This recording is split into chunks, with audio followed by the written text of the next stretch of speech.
Keir Starmer, I know you're about to tell me that this was a superb set of local election results, but I'm here with a bit of a reality check. Your vote share didn't grow on the 2019 results.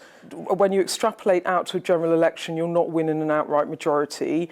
You're well behind where Tony Blair was in 1995 before his landslide victory. So progress up the mountain that you said you had to climb, but nowhere near enough. You must be a bit disappointed by that. This was a very good set of election results for us, and it puts us on course for a Labour majority. And it's not just the numbers, it's where we won. You know, winning in places like Medway. We haven't won in Medway since 1998. Dover, we haven't won since 1995. These were key places we took in the general election of 1997. Swindon, Plymouth, Stoke. Yeah. So these are key battlegrounds for the general election. So it's the fact that we won, and it's where we won. But Keir Starmer, we can trade seats and areas. So Stockton, you went backwards. Walsall, Dudley, Black Country, you stood still. Hull, Lib Dems took seats from you. Okay, so we can do that. But the big picture here is that you're giving me a narrative about an outright majority that no one else is. Literally no psephologist has looked at these results and said that you are on course for a majority based on these results. Well, I'm confident we're on course. We've looked carefully at these results, but I also underline this. But no expert has agreed with you, so that's spin, isn't it? Underlying this is the question of why this has happened. And it has happened because we've changed the Labour Party. People are looking again at the Labour Party. And also, we had an absolute focus on the cost of living. And wherever you go in the country, including all those places where we won votes, it's because people had trust and confidence in us and what we were saying about the cost of living. Yeah, I'm not saying that there hasn't been progress. What I'm putting to you is every psephologist, every expert, everyone that studies these numbers, and they've done them for decades, say that Labour is, based on these results, not on course for an outright majority. And you keep saying that you are. I think we are. I think if you look at where we've won... But the evidence doesn't back it up. Factor in what's happening in Scotland. But look, if you're putting to me that we need to kick on, I completely accept that. I'm confident, but I'm not complacent. And I know, and I'm going to be telling the Shadow Cabinet in absolutely no uncertain terms, that the hard bit, the hardest bit is still ahead of us. So we're going to kick on from these, but this is a very good set of election results for us and a very, very poor set of election results for the Conservatives. So since you want to level with the public and be truthful, wouldn't it be better to say we have it in our grasp that we could win an outright majority, but based on these results, we're going to be the largest party? That's actually accurate, isn't it? The way you say levelling with the public, what actually caused these results was our laser-like focus on the cost of living and our ability to show the Labour Party had changed. We build on that, we kick on from that, but I am absolutely certain that we can kick on now to a Labour majority and deliver the change. I mean, if anything, these elections told us that people are crying out for change, and I want change for the country, which is why we'll kick on to that general election. You need a swing of over 10 points. You need 124 seat gains. On the national equivalent vote, Blair was on 47 points against the Tories on 25 back in 1995. You're on 36 points against the Tories on 2019. The numbers, Sir Keir, don't back up what you're telling me. Beth, they just don't back it up. You've put a version of this question to me many times in the last 3 years. My task was to take the Labour Party from a terrible result in 2019, our worst since 1935, into a Labour majority government. And every year you put that challenge to me, and every year we improve our position and we make progress. But we will kick on from here. And if you said to me, I'm on confident course, that we will get and if there. you said to me, I'm on course to be the next Prime Minister, but I don't know if that's a minority or majority government, we wouldn't be having this debate, because that would be backed up by the figures. There's a bit of me that thinks even if I was the Prime Minister, you'd still be putting to me that wasn't quite good enough. I wouldn't. All I'm doing is putting to you what the psephologists say.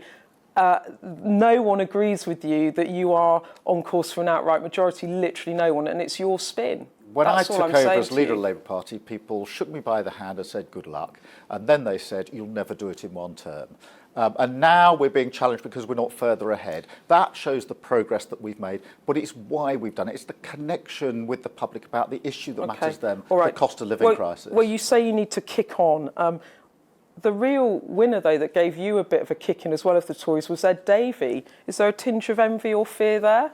Look, from you? we, the Labour Party, made really positive gains across the country. And we didn't just, get across the line. In places like Medway, this time last week, there was an 11-seat Tory majority. Now there's an 11-seat Labour majority. And it's that point of connection. It's because we were talking about the things that matter to people most, which is making ends meet, the cost of living crisis. And Sir Keir, you sat next to Ed Davey at the coronation on Saturday. Is it a man you can do business with? Well, look, I'm going for an outright majority, and I'm often asked, will you do a deal with the SNP? And I've been absolutely clear there are no terms in which we would do a deal with the SNP. Yeah. I want to push on to a Labour majority. What about the Lib Dems? Well, look, I'm not answering hypotheticals, but we are aiming for a Labour majority, Okay. and that's what we're confident about, because the cry this set of local elections was a cry for change, and Labour is the party that can deliver that change. Okay, so you are ruling out a deal with the SNP on any terms, but you're not ruling out a deal with the Lib Dems? Well, as you know, with the SNP,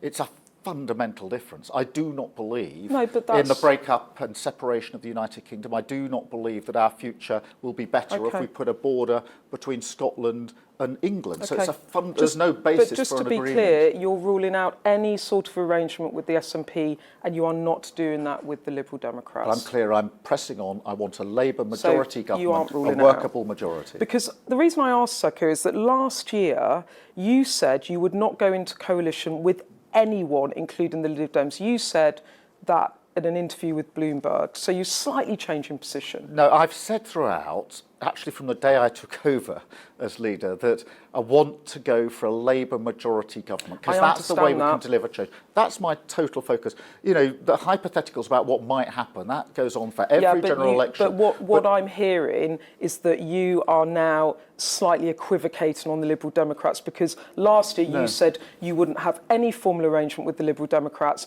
and you would rule out any arrangement, confidence and supply, formal, informal, and you're not, just to be really clear, it's very important, you're not saying that today. Look, I want a clear majority Labour government, and one of the reasons we've made progress in the last 3 years is because, for all the noises off, we've kept a laser-like focus on the progress we needed to make as a party. We've made really good progress in these local elections, and now we will kick on for a majority Labour government so we can bring about the change we need. You haven't answered my question. I'm going to ask you one more time. Are you prepared to come to some sort of arrangement, if necessary, informal or formal, with the Liberal Democrats? Well, Beth, you can ask me as many times as you like. The answer is I'm pressing on for a Labour majority at the general election. I know, but you've ruled out the SNP, and people will hear that you've ruled out one and not the other. I've got one more question for you. On the Prime Minister, you say he's out of touch. Is that personally or politically? Well, I think it's a combination of both. And if you, just on this cost of living, if you compare, best way I can put it, I suppose, compare the Prime Minister and me. When I was growing up, we couldn't pay our bills and our phone was cut off. And I know the anxiety and actually the shame that it has for families. So I know what people are going through. Now, I'm not, he's a wealthy man, that's good, I don't knock that, but it means that he doesn't understand, I don't think. He doesn't know the anxiety that people are going through. He makes choices for his own family, understandably, I'm not criticising those, but does he understand the choices that families across the country are having to make because of the failure of his government? I don't think he does. Do you think that because he sends his children to private schools and he's used private healthcare in the past, that he doesn't understand what people are up against when they're sending their kids to state schools or when they're trying to use the NHS? Yeah, I'm not going to criticise him for where he sends his children to school. Would you send your kids to private schools? No, I wouldn't. Our kids are in state school. Would you use private healthcare? No, I wouldn't. But I'm not getting into a personal attack on the Prime Minister for sending his children to a private school. What I am saying is that sometimes, and a cost of living crisis I think is one of them, you have to be able to stand in the shoes of the voters and properly understand what they're going through.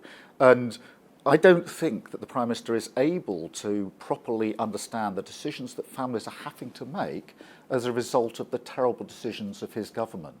Just finally, you did talk in PMQs, you said the Prime Minister either is not using the same public services as the rest of us or he's simply not seeing the damage. That to me is a bleak criticism of the fact that he doesn't use those public services. Well, the criticism is I don't think that he understands what families are going through. I don't think he's got that point of connection. I know what it feels like to sit around the kitchen table knowing you can't make ends meet. And that's an anxiety that is very real for me, so that when we're saying what we would do in relation to the cost of living crisis, it's a question of who have you got in your mind when you make decisions, and that's what I mean by a point of connection.